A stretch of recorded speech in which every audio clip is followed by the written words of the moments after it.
Hello. Today's episode number 80 of the Professor Slots podcast discusses multi-million-dollar slot machine malfunctions. Plus, in this episode, I'll be covering the current state of slot machine casino gambling in the great U.S. state of Maine. Thank you for joining me for the Professor Slots podcast show. I'm John Friedel, and this is a podcast about slot machine casino gambling. It is where I provide knowledge, insights, and tools for helping you improve your slot machine gambling performance. In case you missed it, on my last episode, I went over expecting to find, at most, 3 winning slot machines per casino. Further, I reviewed Maryland slot machine casino gambling in 2020. I hope you enjoyed listening to my last episode as much as I enjoyed making it for you. Remember to visit professorslots.com/subscribe to get my free report revealing the top 7 online resources for improving your gambling performance, including the one I've used as a top-tier slot machine casino gambler. Here's the audio recording of my latest live Q&A session. Hello, everybody. Welcome to Leap Day. I guess I should wish my uncle a happy birthday on Leap Day. He ages 1/4 of the rate of everybody else that I know. Right. So hello to those of you who are on the live chat. Hello to you if you're listening from the podcast episode. Feel free to join us here on Saturdays at 2 p.m. Eastern time on my YouTube channel, which you can reach by going to professorslots.com/live. That'll take you directly to YouTube. If you're, one of the topics that I haven't covered has been kind of popular in the news lately. Well, before I get to that, hi, Joe, Jan, Steve. Larry won't make it today. He had an obligation, Larry from the UK, and I think one other person let me know that they wouldn't be here. Hey, Chris. Chris, I may call you Jing Walk on occasion. Gotta remember everybody's names. Hey, Dean. Hey, so Dean posted on the Nevada slots community a YouTube video by, who was it? His name is Steve something. I hadn't seen him before. He doesn't usually do this sort of topic. Steve Leto, and he's got 85,000 views on this video. It came out 3 days ago, and he's got something like, 125,000 subscribers. So I posted a comment. He had this presentation that he gave, about 9-minute video, and I'll actually grab that right now for you. So if you're on the podcast, I will put it in the show notes. And if you are watching this later, I will put it in the notes for this down below. In any case, here that is. And he seems like a professional guy. Like I said, I hadn't been on seen his channel before, and he doesn't usually cover slots. Leto's Law. He just looks at some of the interesting things that are going on out there. And he keyed off of this 8.5 million? That doesn't seem like the right number. There was someone had a jackpot in New York City, and that's right, $43 million. $42,949,672.76. But it was a malfunction, and I didn't think much of it. I took a brief look at it, but people seem to be interested. So I want to talk about this not quite $43 million slot machine jackpot, which took place in the state of New York, in Queens at, was it World Resort? Again, this is, Resorts World, New York City, in Queens, Jamaica, Queens. And, Katrina, basic story goes, Katrina was playing a Sphinx Wild, and I think her bet was like $1.50, and the machine shut down. But before it shut down, there was a display that showed that she'd won almost $43 million. And she did a selfie So she has that as evidence. And then the casino did not pay. So, sorry, Chris, you're distracting me, man. I'll come back to your comment in a moment. Right. So, Katrina was asked to taken aside. People were crowding around, and she was taken aside and said, "Okay, we have to figure this out," by casino employees. And they said, "Come back tomorrow." And so she went back the next day, and they said it was a malfunction. You don't get it. Trying to ignore you people in chat. Please say hello. If you're in chat, please say hello. I'll come back to this in a few moments. Also, let us know which state you're in if you haven't done so already. In any case, this was this New York City malfunction of a slot machine for almost $43 million. Didn't seem like a big deal to me. I hadn't really looked into it. My initial thought was, well, $43 million, that's a wide area progressive. There's no other way you can do a wide area progressive. I don't know that there's actually too many that go that high. Sure, I've heard of like 8 million, but 43 million, it seems, well, must have been megabucks, right? That's the ones that I know that go as high as they go. Wide area progressive slot machines. And, so when I thought about a $43 million jackpot and I thought about a malfunction on something that could offer that, I naturally assumed that if there was a shutdown or some sort of error or even the appearance of an error on these wide area progressive on a wide area progressive slot machine, you can have some definite problems, legal liability issues with a win. For instance, because it's not owned by the casino only. In fact, most machines, if it's not a very old casino, are rented. And so that the slot machine manufacturers can get some of the revenue from that as well. It's part of the participation. It can be fee or they can be participation based, where the slot machine manufacturer is part owner on any slot machine. But on a progressive like this, wide area progressive, it shows up in other casinos, not even the same casino operator, not the same owner, but other casinos and owned by other businesses. And so you get these multiple owners. The slot machine manufacturer owns part of it, call it a stakeholder. Other casinos, every one that it's at. And when you have a huge jackpot on a wide area progressive where it's millions of dollars, everybody has to agree. And not even millions of dollars, $400,000, any of these doesn't have to be the largest wide area progressive, but any of these, all owners have to agree to pay up because they each have a stake. They each have a stake when people are losing, and they have to pay up a little bit, something, when somebody wins the big jackpot, which will happen occasionally. And that agreement takes a while. That's why it can take 8 hours to get this life-changing jackpot, which you may or may not have known of. And that's also the lowest odds in Las Vegas. I should write about an article at some point about the worst bet in Las Vegas. I think that I'm toying with that title for it, but I haven't done that yet, which is wide area progressives. The state statistics and the return statistics show that it's just, the worst odds above whatever legal limit the state might have. In any case, if the one owner of that slot machine does not agree to pay, then the player doesn't get paid, and you might have to take them to court. I thought that's what this was.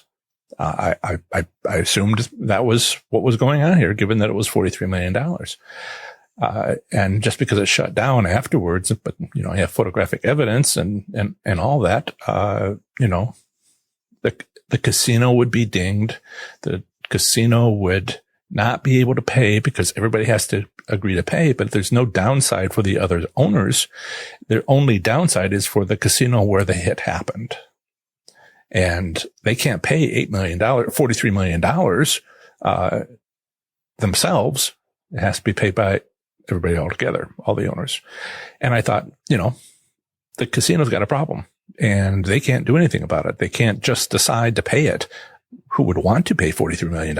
Also, they lost more than that in business, then maybe, but some of the stuff gets national news. So this is what I'm talking about. I think the best way to do this is, to share with you the CNN article, the news article about this, the interview with participants. And so I just put the link up in the live chat, and I'll put this later in the podcast show notes and also in the notes for this description portion of this on YouTube video for you to have that if you're looking at it later. But that's not what happened. It wasn't a wide area progressive slot machine. It was a Sphinx Wild, not a progressive. I think the video, I think they showed it, in the YouTube, deal somewhere. Hopefully I'm not going to make things bad here. Get through the commercial. And, I'm pretty sure it wasn't even a standalone or, casino wide, progressive slot machine. I'll check quickly here, on the CNN article and let you know what time it was. When I look at it, I don't see it as progressive. I don't even see major and minor jackpots. It was a digital slot machine or video slot machine. And it's there's a picture of it around 1 minute, 27 seconds on the CNN post that I just put up for you. So if you go looking at that, you'll see that yourself. But, so that's one thing. Come on, computer. So that's one thing. And, it's not a progressive. In fact, the maximum jackpot that could be won in that slot machine was $6,500. That was the top jackpot. And it said just slightly less than $43 million. Now that's the other part of this. The other part of this is if you go to the very beginning of the CNN article, you find another article. I'm sure it's in the news all over the place. There it was. This was, November 2nd, 2016. Really? Why are people talking about it now? In any case, the first clip on the CNN article shows the snapshot the woman took of the screen. There's just many things about this that are hokey. Now that I've dug into it a little bit more. Why are we talking about a 2016 jackpot suddenly? In any case, her selfie showed a photograph, showed a picture of her in front of the screen, and it said, now printing out a voucher. I'm paraphrasing. Now printing out a voucher worth $42.959 million. And, nobody prints out a voucher for that amount of money. The highest voucher I've seen was like 3,000. At 42 million. So there's all kinds of things that are wrong with this. And it's obviously a malfunction. It's something that happened 4 years ago, but suddenly it's making the news, making sort of the rumbles through the slots community. Maybe it's because it was discussed by Steve, Leto. For whatever reason, it's now news, and I want to comment on it. So Steve I thought Steve did a wonderful job. I thought he, explained, as best as I've seen out there. He knew something about, payout limits. He knew something about, casino operating systems a little bit. He knew, basically that there was such a thing as a wide area progressive. But it's not, it's a fine video. But if, as an audience member, and you've seen my stuff, if you were to go to watch it, you'd be like, no, that's not quite it. And no, that's not quite the way that works. And, I understand that people have a business. Brian, Christopher is like that. He has a business, and whatever sells, who might argue with their business approach, whatever they might personally believe, they are trying to get people to watch their videos. And, who knows about this stuff? Not many people. So I commented, on that video on YouTube as Professor Slots, and I explained this and that and the other thing. And I also said that we're going to be, and here's one of the cruxes of all this. I said that we would be doing this. So I commented maybe an hour ago. And, one of the things, those of you that are listening, and watching, are my core audience. Okay. We're going to have a bunch of people show up at some point, that weren't here from the beginning, and you guys are going to be mixed in with them. That hasn't quite happened yet. You're my diehards. That's wonderful. But at some point, there's going to be hundreds of other people, who might later say, hey, I joined the first year, not necessarily the first day or the first video, like, some of you have. So, and they're going to be saying a lot of things, and they're going to be not as knowledgeable as you, about slots. And, that's fine. Who is? Well, we are. And so these people are going to join. And I was a little bit concerned commenting on a video that came out 3 days ago that already has 75,000 views, a channel that has 125,000, subscribers, that we might end up getting several hundred people today. And it looks like so far that hasn't happened. And may not this time, but I'm working hard to make sure it does at some point.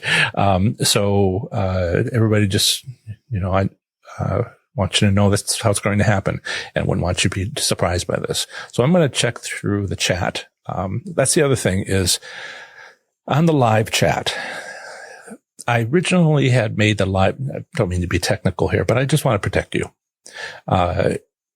If we get tens of thousands of people showing up, who might be upset. Apparently, whatever the reason, YouTube is kind of, I hate to say terrible things like vicious comments, but you get a lot. And, I want you to know that you're protected.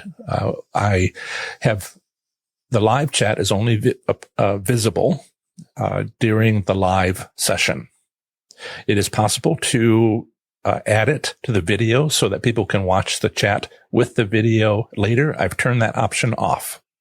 So they, won't really be able to click on your profile and go to your YouTube channel in case it ever gets crazy like that. So I'm trying to protect you. It's kind of a privacy thing. And I know all of us seem to be very appreciative of our the Facebook groups for each state, being private, where you can feel free to, say what you want. The only people that can listen, more or less, you have to be a member, and can't even share, out to another channel. Or another, community on Facebook. So, just to kind of come back to the chat, Joe said hello. Jane did as well. Steve, said hello to everybody. Chris, Dean, thumbs up. Thank you, Chris, for letting me know about the audio and video stream. I'm getting slightly better, at, kind of launching. Or maybe I'm just lucky today. Chris, do we get any free wins at the casino day since it's sleep day? You get the chance to gamble one more day this year than you would most other years. That's what you get. Asking for a friend. That's funny. Hey, Philly. Richard, casinos usually post administrative law such. I'm sorry. Richard says, casinos usually post an administrative law such as malfunction voids all pays and plays due to the outside of the norm, end quote, due to the outside of the norm within each slot machine's programming can and may overpay. You are right. There is an administrative law, not to be confused with law. The best way I know how to describe this, have you seen the sign in the parking lot at your local large grocery store that says, "We are not responsible for someone breaking into your car or a cart hitting your car"? You know how much that sign, that rather cheap sign, has saved businesses because people believe it? Yeah. If you don't seek a lawyer, that's on you. So yeah, it had a sign. I don't mean to be cynical about these things, but, it's great advertisement, worth its money in, weight in gold to have signs that say we're not responsible if something happens. That's for lawyers to decide if you want to go that route. Let's see. Emily from Florida. Hello. Welcome. Lady Die Slots. Awesome. Tampa Bay, Florida here. Do you have, Lady Die Slots? Two things. First, can we have your name, or first name? Second, please post in the live chat your YouTube channel. And if you want to send me an email, I'll see what I can do about putting it in, somewhere along my video as a card. But if you don't provide it, then I can't do that. Emily, I'm going to the casino tonight and want to know if playing a slot machine that states it must win by a certain amount is worth the play if it's close to its limit versus playing normal slots. Okay, so you're talking about a progressive slot machine. And that's the other thing I wanted to talk about today was basically progressive slots. There are three.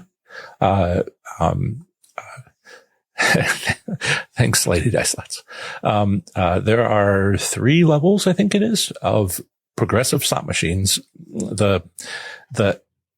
How many there are, there's like categories. Okay. There's the standalone, where it's just a slot machine right there. It's got a progressive jackpot, and the only thing that's counting up is how much someone bets on that machine. A little more common. And that includes like major, minor slot machines. Then you have, maybe something that's in just a row of slot machines, or possibly several sort of scattered around the, casino, which are all linked together, maybe a handful of them. And these are called, in casino, in-house, progressive slot machines. And that's a few of them. And then you get the wide area. You can also have like within the state, within the same casino. So that's kind of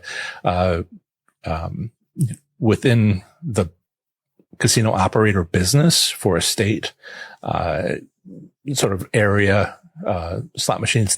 It's like small area rather than wide area, progressive slot machines. And the wide area is multiple owners, multiple casinos.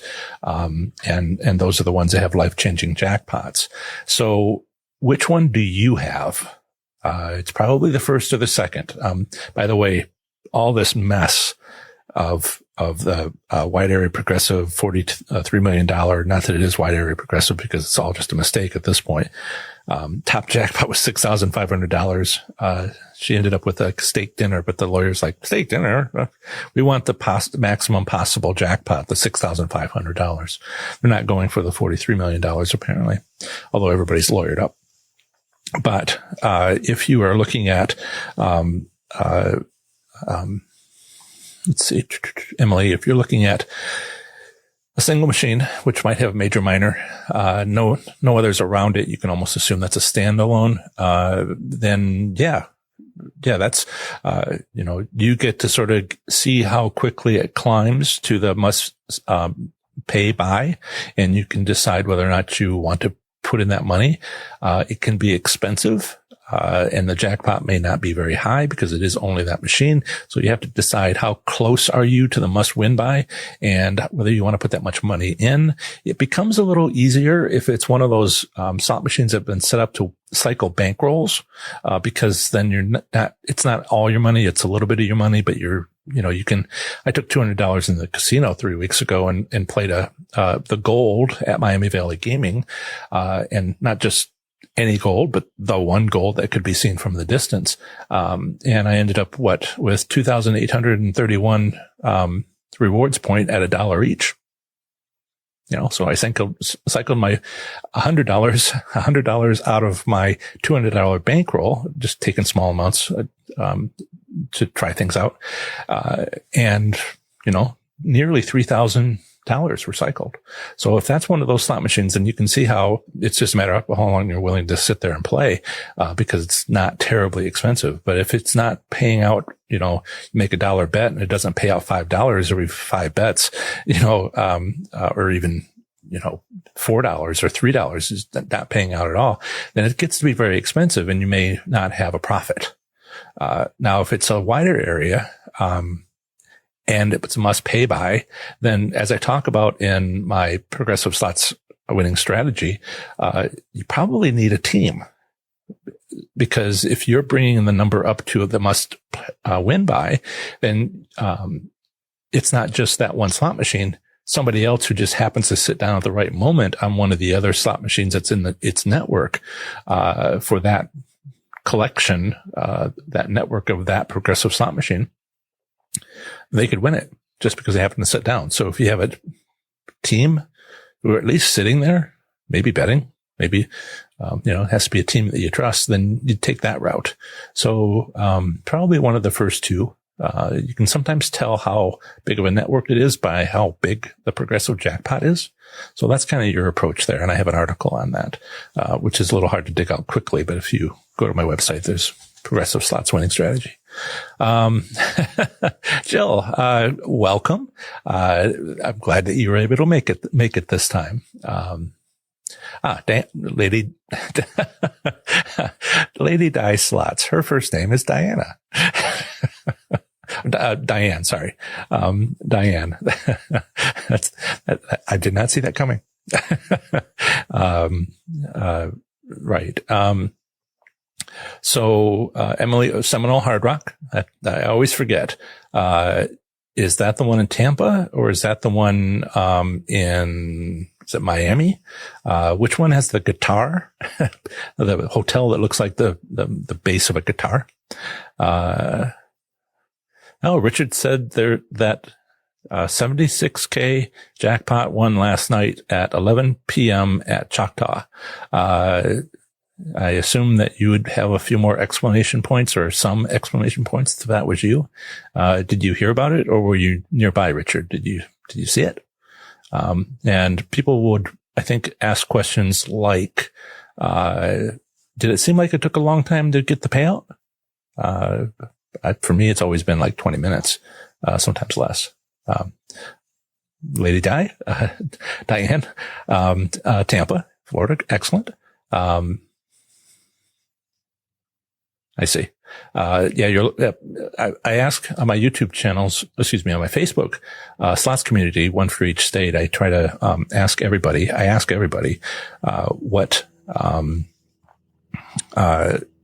what is their favorite casino? And half the time, it's the one that's closest to them. Whether they win or not, it's the one that's closest to them.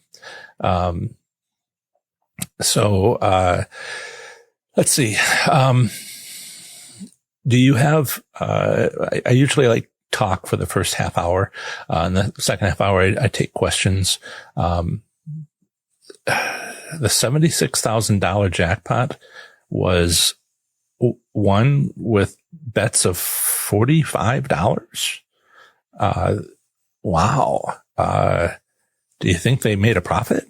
I knew somebody's brother, they were telling me, their brother had won $125,000 jackpot after 15 years of gambling. And I was impressed. And then I started thinking about the math, and I'm like, this whole time you could have worked at a convenience store and made a $30,000 profit or whatever per year, and might have even gotten health insurance. But, if you sunk that much money, I figured $15,000 a year, for 10 years, that's $150,000, and that's less than the $125,000 jackpot. I was just like, so at first I was happy for him. Then I walked away, and afterwards I was like sad. No.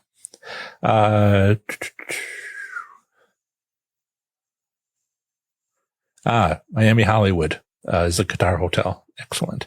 Hanging with Linda. Hello. My day job, I have a coworker. He's awesome. And he's here. And yes, Terry, my volume was too low. 2 or 3, shows ago, and I had foregone wearing these, to keep an eye on whether or not you could hear me or not if I moved away. And now I have ability to hear if I lose you. And so now we should have good volume and never have that problem again. The headphones are new to you. Excellent, Terry. It's just quality assurance. You'd understand. Richard, Instagram and YouTube has at least 1,000 slots channels. Yeah, you and I had talked about that. No doubt there is more. How many of them talk about winning? There's a choice to be made. If you want to grow a YouTube channel about slots, don't do it the way I'm doing it. You have to invest. What do I tell you guys? Invest 3 to 5 years, and I'll in 3 to 5 years, I'll be an overnight success. But I'm okay with that. Just trying to build things. It's interesting that we have some, fellow slots, YouTubers on. I'm getting a little camera shy.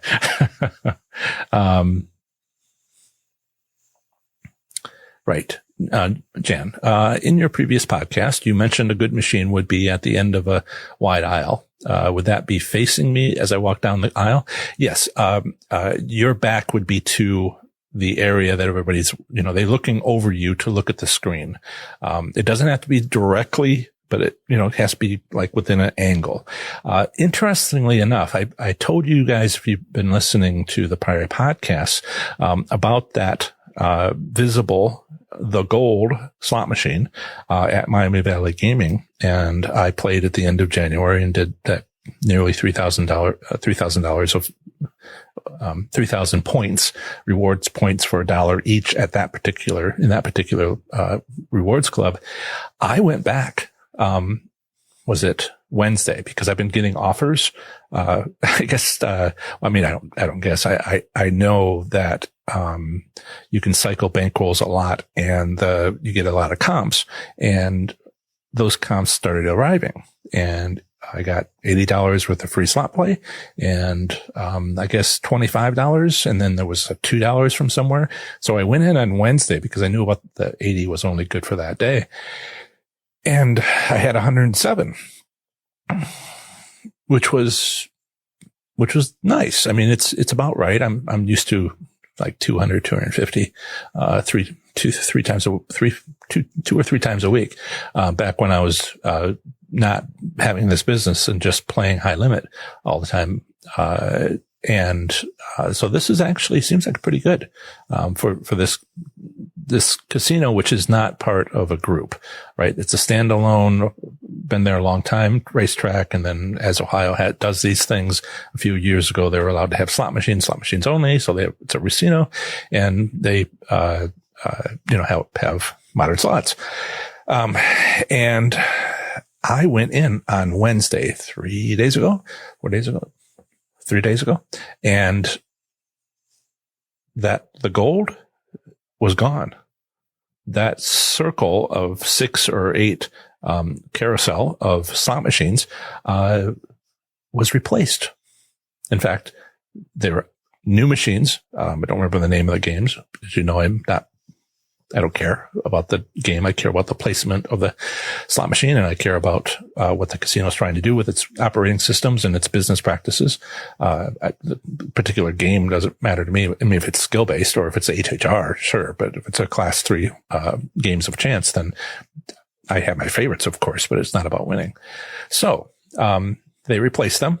The new ones were not yet operational. They had a work order on each screen, saying, whatever you need to put on those things for the machinist, slot mechanic to put them in. But wow, I reviewed them in April last year, those machines. And then a few days, I can't believe it would be me winning so much on them.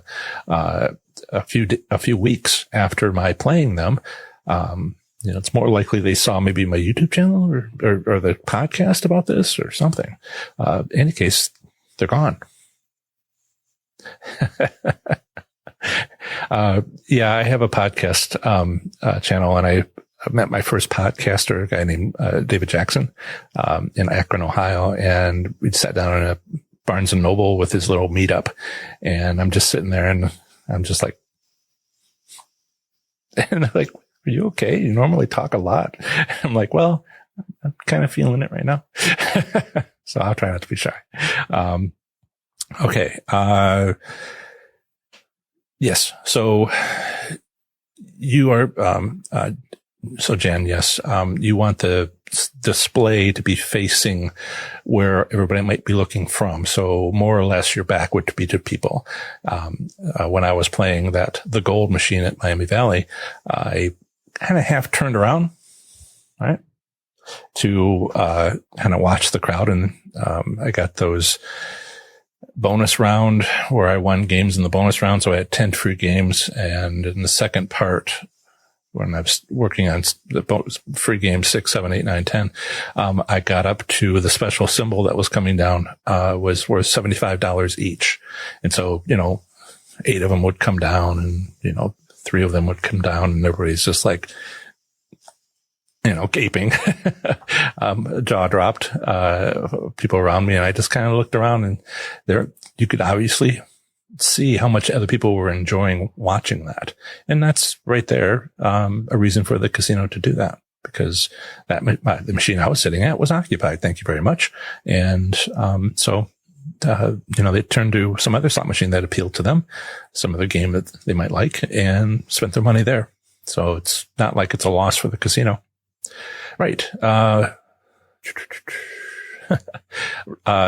What is the casino's name you play the most at? So I went to 2 casinos for years, before, so one of them has been sold twice, and the other one has been sold once. So the one I started at was Caesars Entertainment. It was a Horseshoe, Cincinnati. So a lot of the stuff I learned was there. The other one was a local casino called Belterra Park, not Belterra Resort in Indiana, but Belterra Park with a racetrack, not a resort, in no hotel, just slots, on the Ohio River on the Ohio side, not too far from Cincinnati when I lived there. Then both have been purchased. It's a pretty interesting dynamic.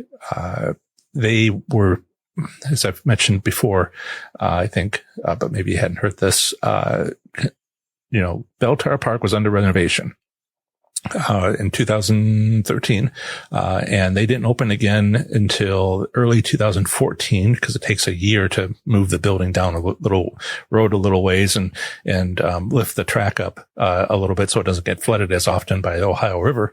So this is a significant renovation of some older buildings, and so that was definitely a renovation.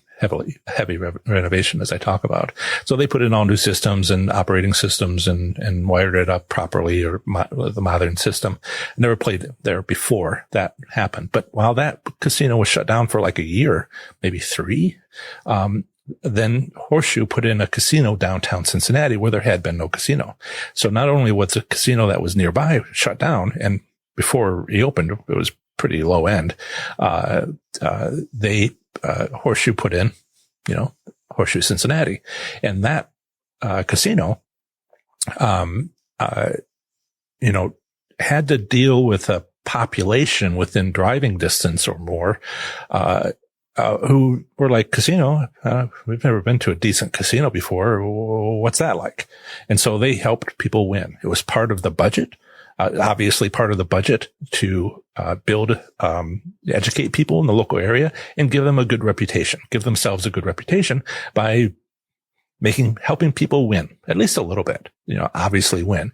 A lot of people were just spending money, but a few of us, I was going occasionally and then, I went, there's stories in my book, that one behind my shoulder on the side. Right. Long story short, they made it easy to win. Particularly in a high limit area, the room with slots room and for the first year. And that's when I won 50 taxable jackpots in 6 weeks. And as I was doing all that, I started understanding why I was winning when I was winning. And I started to understand why I wasn't winning on nights when I wasn't winning. And this is how you figure stuff out. And then the next year I won another 40 or so. And then, but it was harder. That took me, 7.5 months to win 40. So the odds went down. I mean, this is not me. This is casino stuff. Some of those were about luck, but mostly it was about this is what the casino wanted to do. And I was just learning to take advantage of these casino business practices. More and more as I had more and more practice. And then of course I won the car. Deliberately and the stories on my website and other things. I mean, it wasn't certain. It was just like, I really ought to try, odds are like 1%. And I'm like, that's huge. and then I started the business. So 90 taxable jackpots in 9 months. And then I won a car and then I started a business, trying to explain this to other people because $30,000 profit, after expenses, per year for those 2 years was great. But, I got student loans and wasn't going to cut it long term there's a maximum on student loans. I found a way to get through that.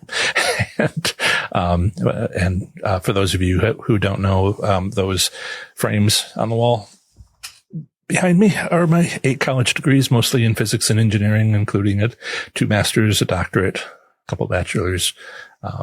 First ever, college degree in my family is one of the lower ones, which are associate's degrees, things like mathematics and other stuff. What's my point here? My point is, those 2 casinos is where I spent a lot of my time. Now I bought a house with some of my winnings, not that I paid for the house, but, enough to get a down payment. And now I looked and I started looking at the state gaming statistics, and Miami Valley has the best payout returns. Return statistics, in Ohio, and it's on the way to work. So that's where I gamble, but I'm not gambling for me.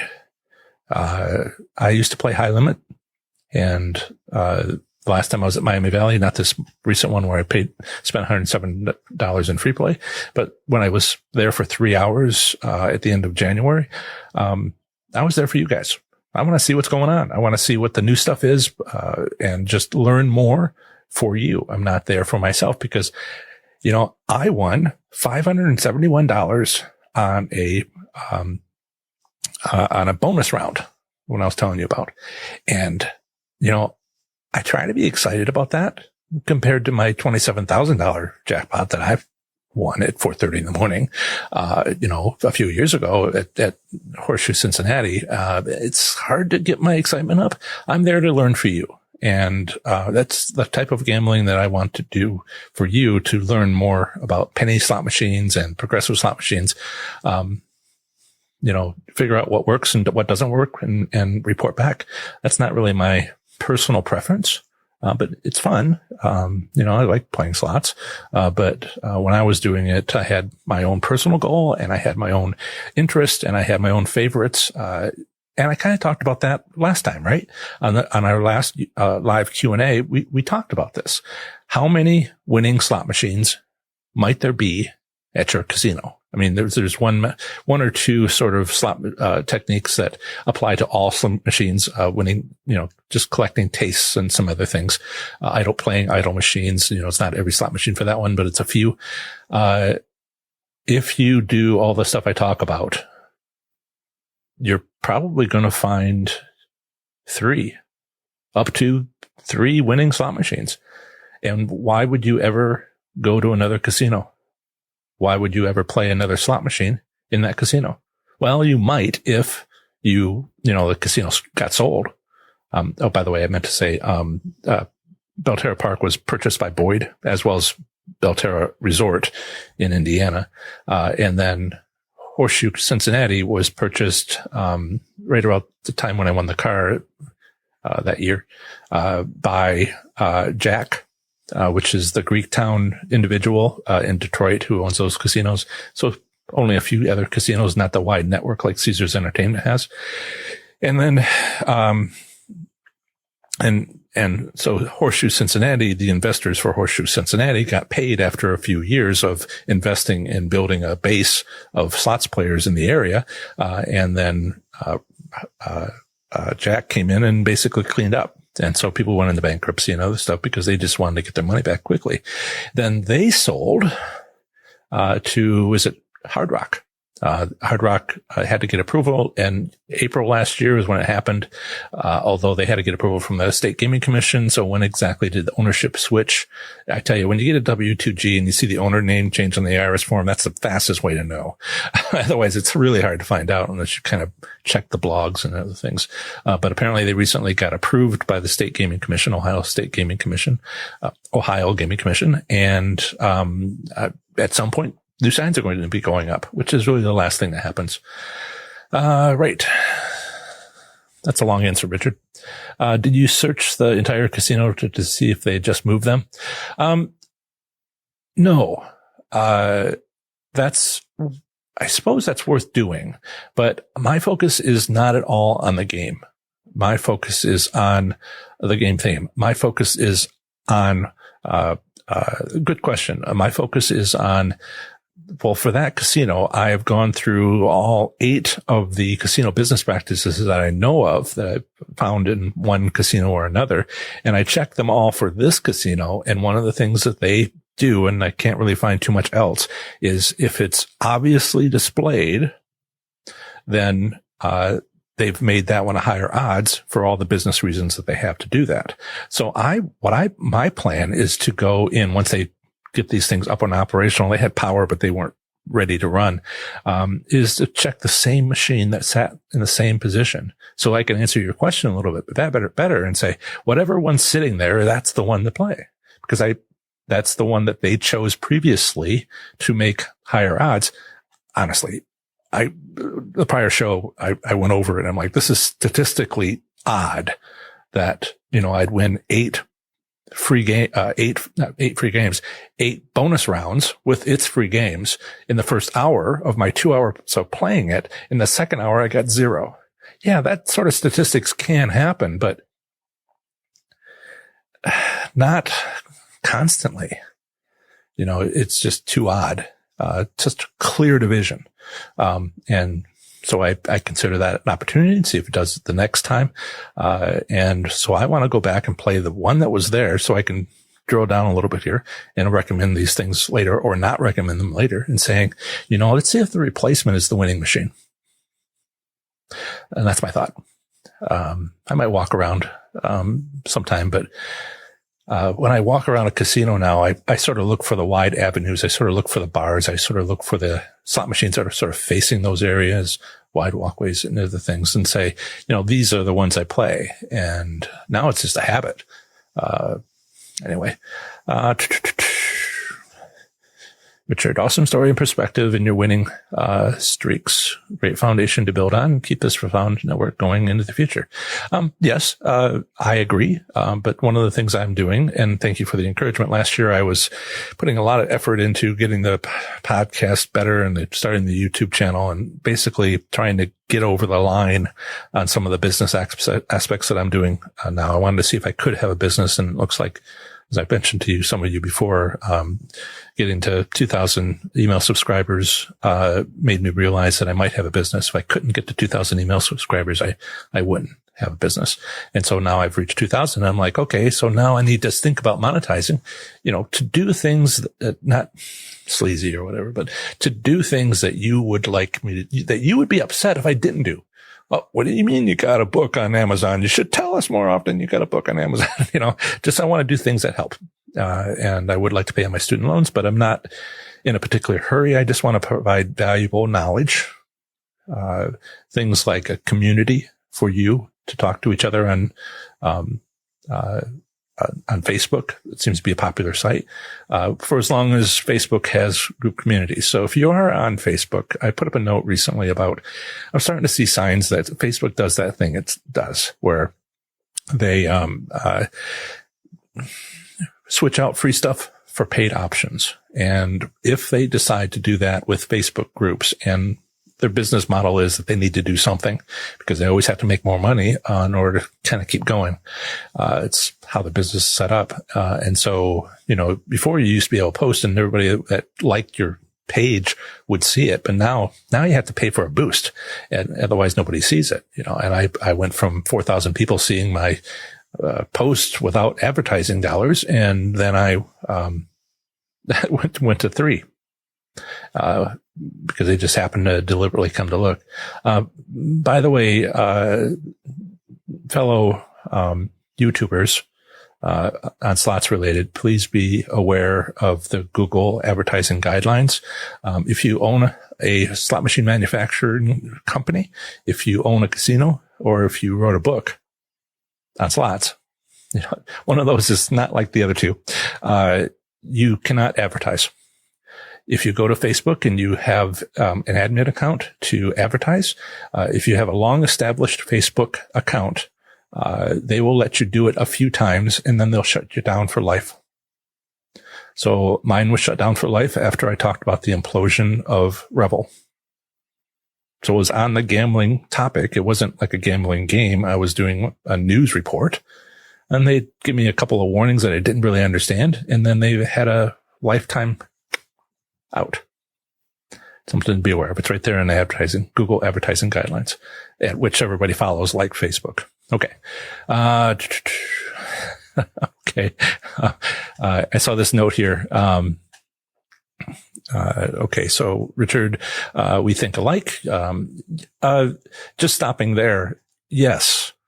I chose Professor Slots as a name because I'm an adjunct professor. I share knowledge. I try to be fun. I try to be interesting. I always have when I was teaching. I'm the favorite professor sort of approach, but also helping. And so I try to just do what I know here, but I'm never going to be able to turn it off. I will always have problems with like being cutting or mocking people and other things that you might see at other places. And like, you've seen this trolls on Twitter, that's not me. And I attract people with my name, Professor Slots. I attract like-minded people because sometimes, the books I read on this topic, sometimes, there are people that want to know which slot machine to play, which game to play, wherever it might be in the world. Do they play White Buffalo or do they play Wheel of Fortune? And I'm like, that's not what's important. And they get insistent. And I'm like, I talk about other stuff. So it works for you guys because you stuck around. And that's kind of how we'll see if this can turn into a business. But Richard was saying, your personality is knowledge, to speaking your understandings, podcast to profound wisdom. I have high hopes, but low expectations. I've certainly hoped that I'm wise, but I don't really expect it. It's like winning that $27,000 jackpot. I was there deliberately at that time. Someone had just won a big jackpot behind me, and then I won mine. And it turns out my high hopes, but low expectations hurt me because I just sat there and went 27,000. That wasn't supposed to happen. Well, I mean, I wanted it to happen, but it wasn't supposed to happen. And so sometimes I get nervous with success, when it works out, but thank you. Kind words. Hey, Joe. Jan, play machines near the bar or table games or no? As we've kind of discussed, here and there, it's up to you. No. it isn't up to you. It's up to the casino you're visiting. So let's say you go to a casino that has 5 bars. Check the machine that kind of visible from the bar. The flat ones, I don't really think the flat ones at the bar are visible, maybe to the person sitting next to you, but they're not up and facing the crowd. So I don't think that would meet the criteria of a casino that does this. And, if they do it at one bar, then try all bars. But if you can't really make it work at one, maybe 2 of the bars in a casino that has like 5 bars inside on the casino floor or something like that, then that casino doesn't do it. So you can stop wasting your money by checking. So let's say you play a couple of slot machines and in the first 5 bets, you get, gives you a taste. Well, the general idea there is either it's a winning slot machine, in which case you might want to at least once keep playing and seeing if you get any other win. In some places you won't. You'll just get that initial taste, which is meant to get you excited and spend that taste and then whatever in your wallet as well, and maybe go to the ATM machine after that. It works surprisingly well for casinos to have that. They get money from that. But if you stop at the taste and don't make one more bet after the taste and then go to another slot machine, people ask me, so how many slot machines is that going to be that I could go to? Everyone in the casino. So once you find out that a casino has one of these active business practices that I talk about and how to win, how to turn it back on them, like eat the taste, stop. If you find somebody a casino that does that, then that casino does that. And that's what you look for in that casino. It is unlikely that they have another winning, a strategy, a casino business practice that you can use to turn back on them as a strategy. They don't usually have more than like one of those. So you got to figure out which one, if any, exists at that casino. And then you just maximize it. Now, one of the thoughts I've had lately is, like 4 of these, well, not 4 of them, one of these great techniques that I used at Caesars, Entertainment, the Horseshoe Cincinnati, maybe that works at every Horseshoe. Maybe it's not individual casino. Maybe it's the owner. Now, Harrah's is not Horseshoe. I know they're all owned by Caesars Entertainment, but they all have their own management staff, at the lower levels. So I know one technique that had worked at a Horseshoe. And now I'm thinking every time I go to a Horseshoe, that's the first one to check. Let's see. Each slot machine has a stamped on the side machine number, and a casino can and will move them around. If you win on one constantly, take a cell phone photo. Yeah. If you win a W2G, it's also on the W2G, and it's basically a serial number. There's a position number. There's 2 numbers. And the casinos that I've been to, one was a position number, and which changes with whatever location that one's at. But then there's also a serial number, which doesn't change because that's a slot machine. Hello, Mr. Bill 6666. When the new casino in South Philly opens, do you recommend playing there immediately, and how will it affect the Philadelphia area competitors? Okay. ProfessorSlots.com/ABC27. This is an evening news report where they had interviewed me, for Harrisburg, Pennsylvania, for Penn National. Let's see if I can put this in. Spell my name correctly without dropping some letters.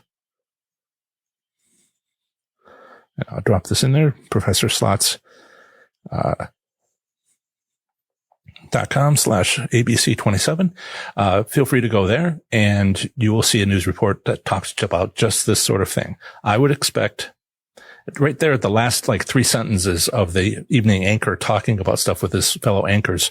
He talks about, well, why is that happening in Harrisburg and not happening up in Philadelphia? Well, Philadelphia has multiple casinos. Remember I was telling you about the Horseshoe thing. There wasn't a local casino. The locals had to be educated. So that's one of the things they did was give them a good reputation. So when you drop in another casino into that mix, I would say that it's not a good place to play. All right. It's a good place to play is the other casinos before that new one opens, because they're trying to strengthen loyalty to the players that are going now so that when the new casino opens, that their players don't go to the new casino. Why would I go to the new casino? I'm winning here. sort of aspect. So I would say that new casino might try to be a winner, but before it opens, it's the other ones that are nearby that are trying to build some loyalty prior to the opening. That's my tip. Are slots at these new casinos looser than when they first open? That's why I answered that, I think.